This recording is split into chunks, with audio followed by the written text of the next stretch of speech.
Hi guys, so I'm going to try and keep this fairly short and sweet because I think that's how these videos work best. But I'm back with my book of the month. I know I didn't do one in December. My one for November was The Tattooist of Auschwitz and I loved it.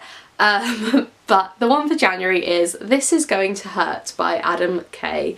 Obviously this is going to go up fairly soon in January and I'll have January's one in February if that makes sense. This has done its rounds all over Instagram, all over Twitter, like everywhere I seem to look on social media people were talking about this, and I'm not a big fan of those kind of hybrid fiction slash non-fiction books, which is what this is, but there was just so much hype that I thought it's a new year, I'm going to give new things a try, and I gave it a go and I loved it. This is the first book that I finished this year, and Adam Kay used to be a junior doctor before he gave up his practice because of the stress that it caused, and obviously wrote this book. So he works for the NHS in England, which if you don't live in the UK, basically it's our National Health Service. We all pay tax and then the health service is free. You can choose to do private healthcare, but a lot of people don't or can't. And there's we've got quite a crisis going on at the moment with underfunding and doctors having to work ridiculously long hours and nurses and them all being completely underpaid.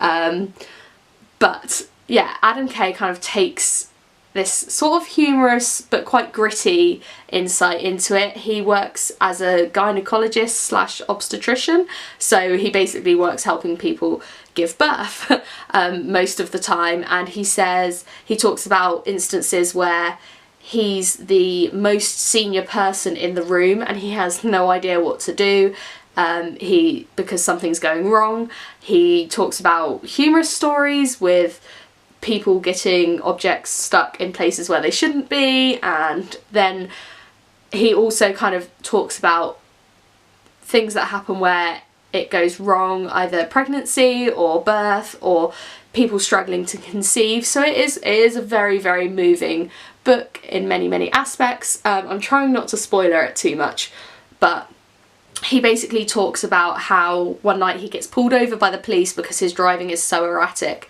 and he's just come off a 13-hour shift and the police say he's basically not fit to drive because he's not had any sleep, but the hospital that he works at expects him to deliver babies in that state.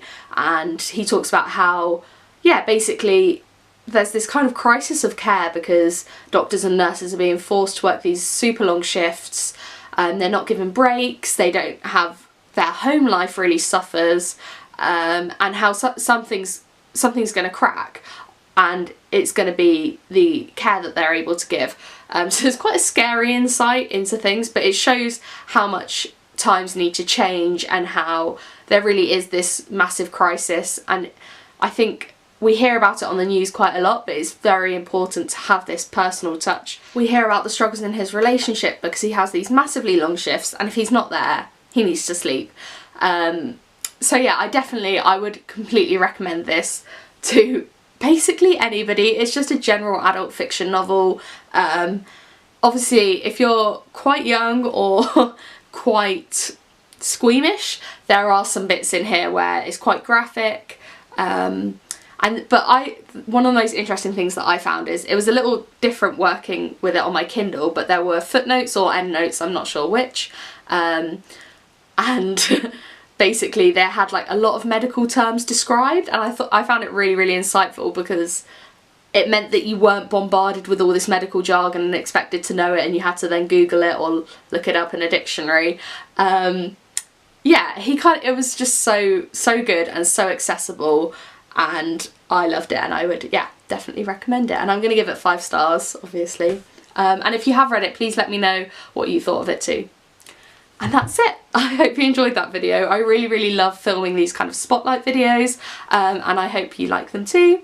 Thank you very much for watching, and I will see you again soon. Bye.